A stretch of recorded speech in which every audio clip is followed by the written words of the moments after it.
Oi, gente! Tudo bem por aí? Beijão no seu coração, obrigada por estar aqui na hora do conto. Vocês gostaram, né?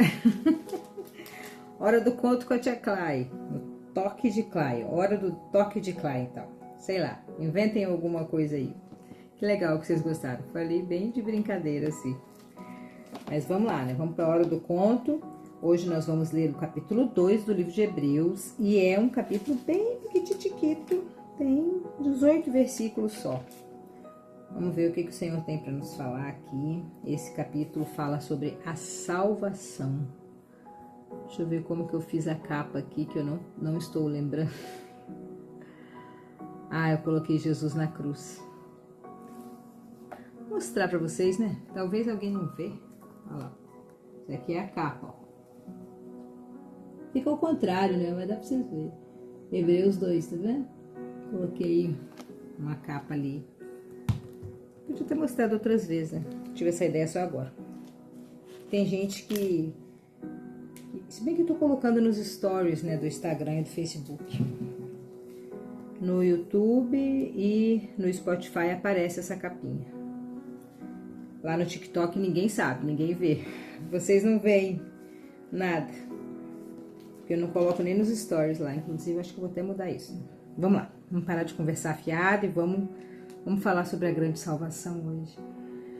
E a minha oração é que o Senhor fale do seu coração. É que você não fique à toa só ouvindo a Clay falar e dar toque de Clay de bobeira aí, mas que o Senhor realmente transforme o seu coração. Que você consiga ter mais intimidade com o Senhor. Que você conheça mais Ele. E essa é a minha oração para hoje, para que você venha entender, compreender, que a ficha venha cair. É isso.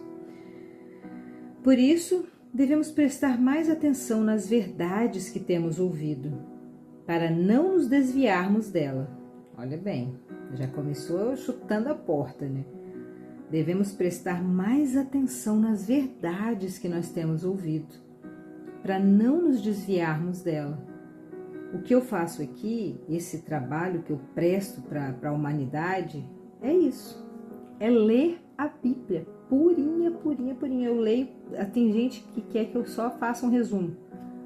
Mas aí teria muito toque de Clay. O toque de Clay é uma pitadinha, um salzinho. Que o que realmente importa é isso aqui. E olha o que a Bíblia está dizendo.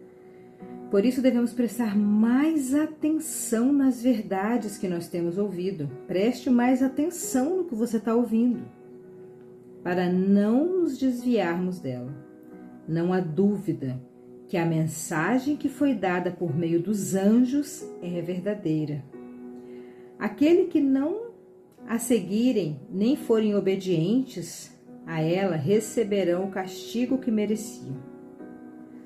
Eu falo obediência aqui, eu lembrei daquele último, acho que foi o último.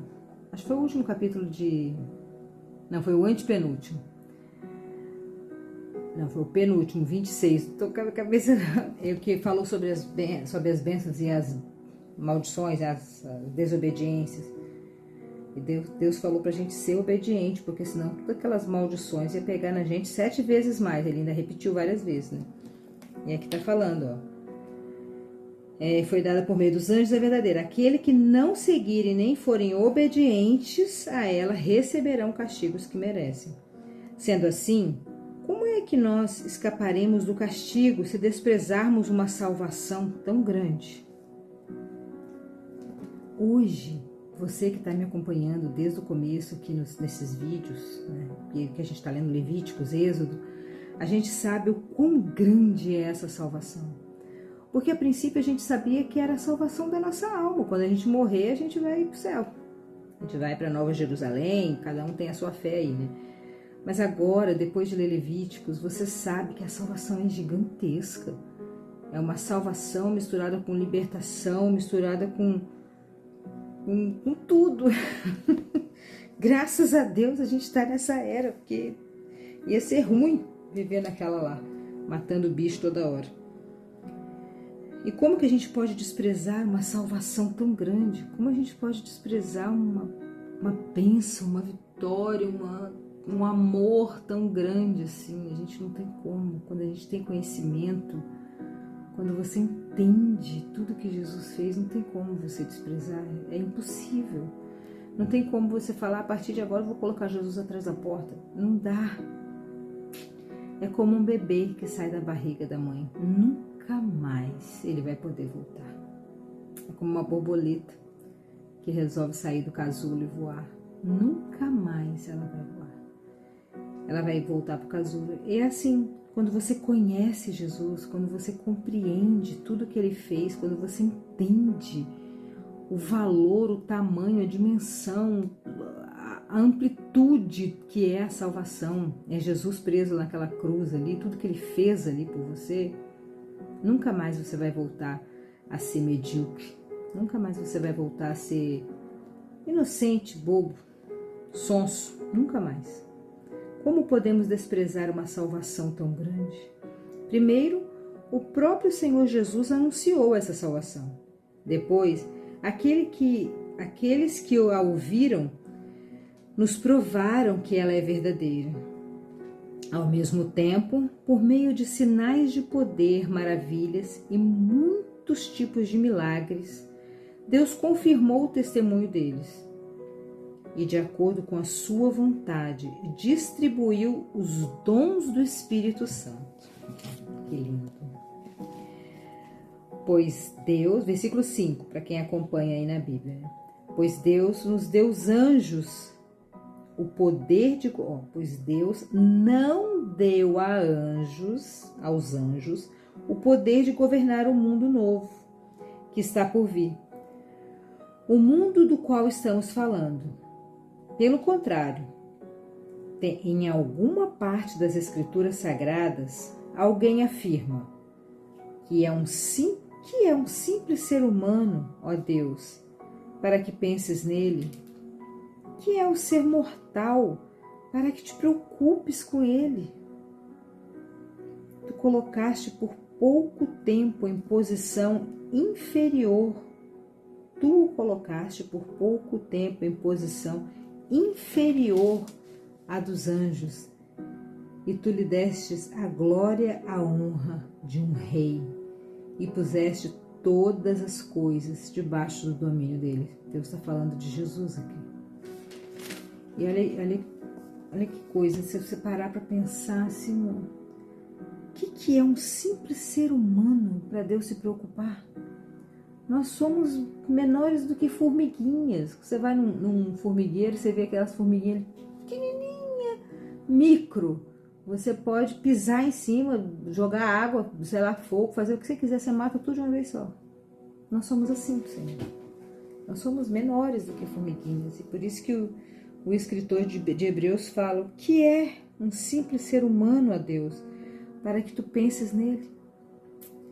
Aqui a gente vê a dimensão do amor de Jesus por nós, de Deus por nós. Ele nos ama tanto, é como se você amasse, venerasse, morresse por uma formiguinha.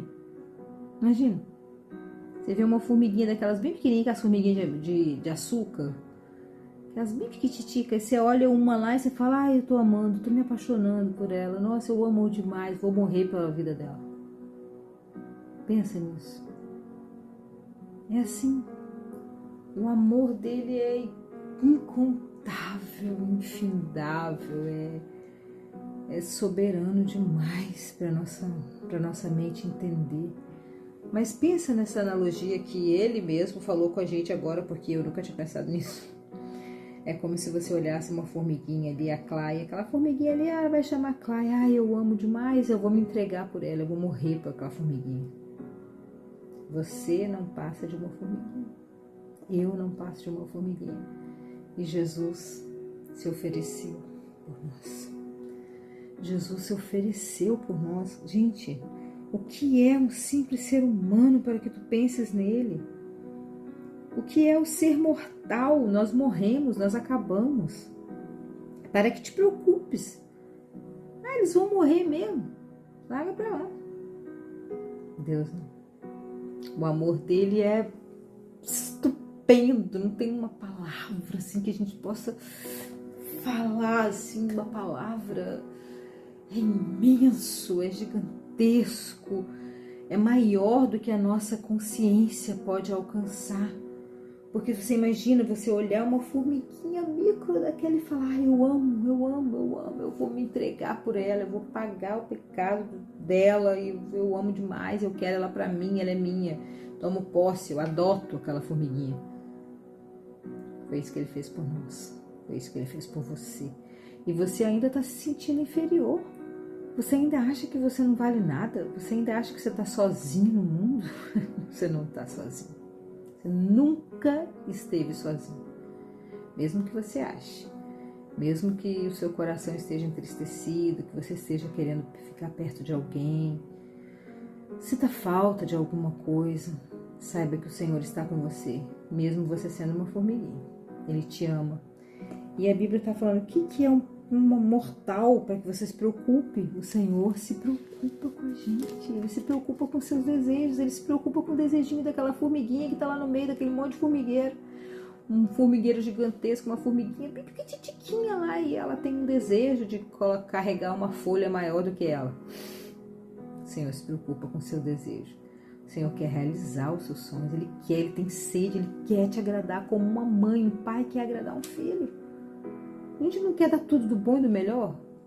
A gente não sacrifica, não faz coisas, nossa, difíceis para dar as coisas boas, maravilhosas para os nossos filhos? O Senhor dá muito mais. E o nosso amor não chega um tercinho, milímetro, milésimo de cabelésimo do amor que Deus tem por nós, e a gente quer fazer coisas boas para os nossos filhos. Imagine Ele por nós. Você não está sozinho. Ele te preocupa. Ele preocupa com você, com seus desejos. E aí ele fala que Deus colocou Jesus abaixo dos anjos. Por um curto pedaço, 33 aninhos, Jesus ficou abaixo dos anjos. Mas depois, tu lhe deste glória, honra, e a glória e a honra de um rei. E tu puseste todas as coisas debaixo do domínio. Então, Jesus tem o domínio de todas as coisas depois disso. Versículo 8.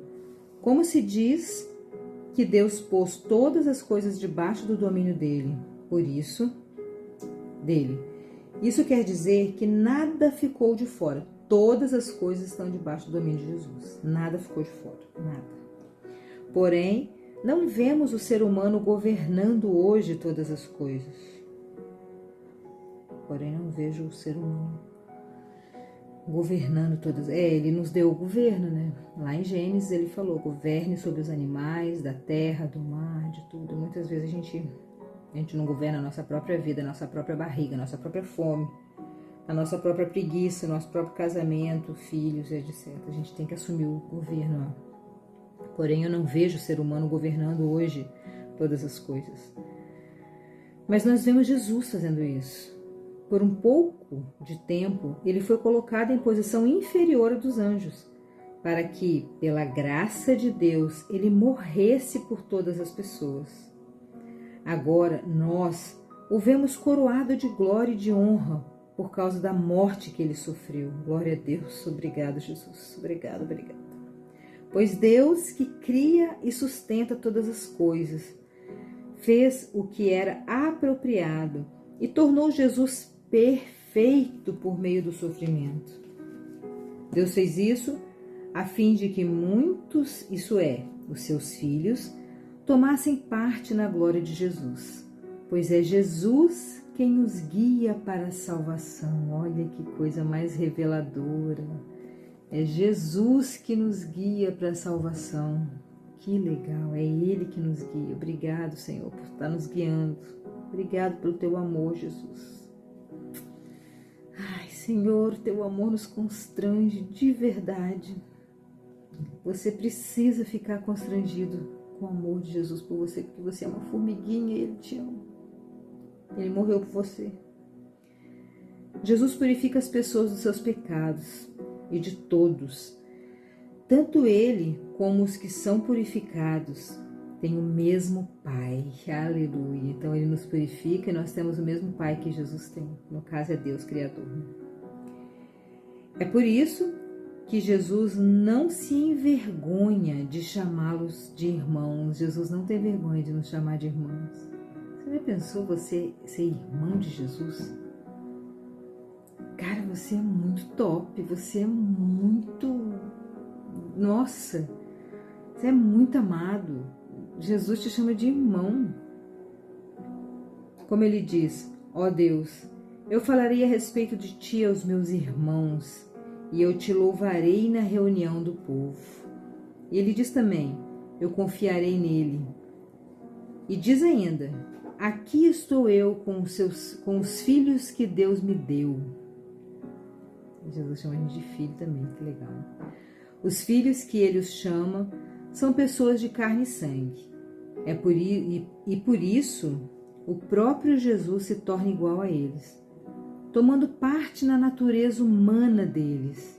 Ele fez isso para que, por meio da sua morte, pudesse destruir o diabo, que tem poder sobre a morte. Graças a Deus, Jesus venceu a morte. O diabo tem poder da morte, olha que coisa louca. Mas Jesus foi lá e pegou a chave, né, que a gente já sabe. E também para libertar os que foram escravos toda a sua vida por causa do medo da morte. Tem muita gente que é escravo do medo da morte, né? É claro que ele não veio para ajudar os anjos. Em vez disso, como dizem as Escrituras, a Bíblia, ele ajuda os descendentes de Abraão. Isso quer dizer que foi preciso que Jesus se tornasse em tudo igual aos seus irmãos, a fim de ser o grande sacerdote deles, bondoso e fiel no seu serviço a Deus, para que os pecados do povo fossem perdoados. E agora, Jesus pode ajudar os que são tentados, pois ele mesmo foi tentado e sofreu. Jesus sabe exatamente o que você sente, porque tudo ele passou. Tudo que eu, você e a humanidade antes, durante, depois e eternamente passa. Jesus passou, ele sabe, ele conhece. E ele te defende para Deus. Ai, que coisa mais linda. Vamos ler um quadrinho aqui? Deixa eu ver quanto tempo. Dá para ler, é rapidinho. Chega de medo. Em última análise, a confiança cega se resume a isso: fé na pessoa de Jesus e esperança na sua promessa. Não obstante todas as aparências perturbadoras, encaramos a morte sem ansiedade e aguardamos a ressurreição exclusivamente, porque Jesus disse, em essência, eu lhes dou a minha palavra. Está grifado aqui na minha Bíblia. Jesus falou isso, eu lhes dou a minha palavra, vocês vão ressuscitar como eu ressuscitei. Impossível ser mais categórico. Ou cremos na ressurreição e, portanto, confiamos em Jesus de Nazaré e no evangelho que ele pregou, ou não. Você não tem uma outra opção, ou você acredita ou você não acredita. Mas Jesus deu a sua palavra. Eu dou a minha palavra. Se eu ressuscitei, vocês que creem em mim também ressuscitarão. E ele que te atrai, achei legal isso. É Jesus, o próprio Jesus que te atrai. Ai, glória a Deus por isso. Glória a Deus por isso. Eu vou fazer uma oração, estou sentindo vontade de orar por você. Se você puder, feche seus olhos. Se você não puder, continua aí no trânsito, atenta ao que você está fazendo, que eu vou orar pela sua vida. Senhor, dificilmente eu oro, Deus, me senti vontade tão grande de orar por essas pessoas, para que o Senhor tire as escamas dos olhos, para que o Senhor abra a mente delas, Deus, o coração delas, para que elas venham entender a dimensão do seu amor, a grandeza do seu amor, Senhor, a amplitude desse coração do Senhor que se entregou por nós, Deus, que as pessoas possam se sentir valorizadas, aquelas que estão sozinhas, que elas se sintam acompanhadas pelo Senhor, que elas que se sentem não amadas, que elas percebam que são amadas demais, que o Senhor escolheu as formiguinhas para ouvir a Tua palavra, Senhor. Nós somos essas formiguinhas e Te louvamos porque o Senhor é bom o tempo todo, Deus. Muito obrigada. Guarda essas pessoas no dia de hoje, Deus, e que essa palavra venha transformar o coração dessas pessoas de uma forma que nunca mais elas voltem à forma original, Senhor. Como um bebê que sai do ventre, que elas saiam para a vida eterna, que elas saiam para o conhecimento da Tua palavra, da grandeza do Teu sacrifício, da grandeza do Teu amor, e que nunca mais elas voltem para a mediocridade, Deus. É a minha oração nesse dia para todos esses ouvintes que estão ouvindo agora, Deus. Seja hoje, seja amanhã, seja depois, seja daqui 10 anos, não importa. O Senhor vai os atrair como o Senhor nos atrai para a salvação. Para que venham ouvir e através da minha voz, através da minha aparência, através da minha vida, da minha leitura, Deus, eles venham ser transformados e nunca mais voltem atrás, Senhor, que eles realmente te conheçam nesse momento. Essa é a minha oração e essa é a minha oração com toda a minha fé, com toda a minha gratidão, porque eu sei que o Senhor está fazendo diferença na vida dessa pessoa. Em nome de Jesus. Amém. Beijão no seu coração e até amanhã. Capítulo 3.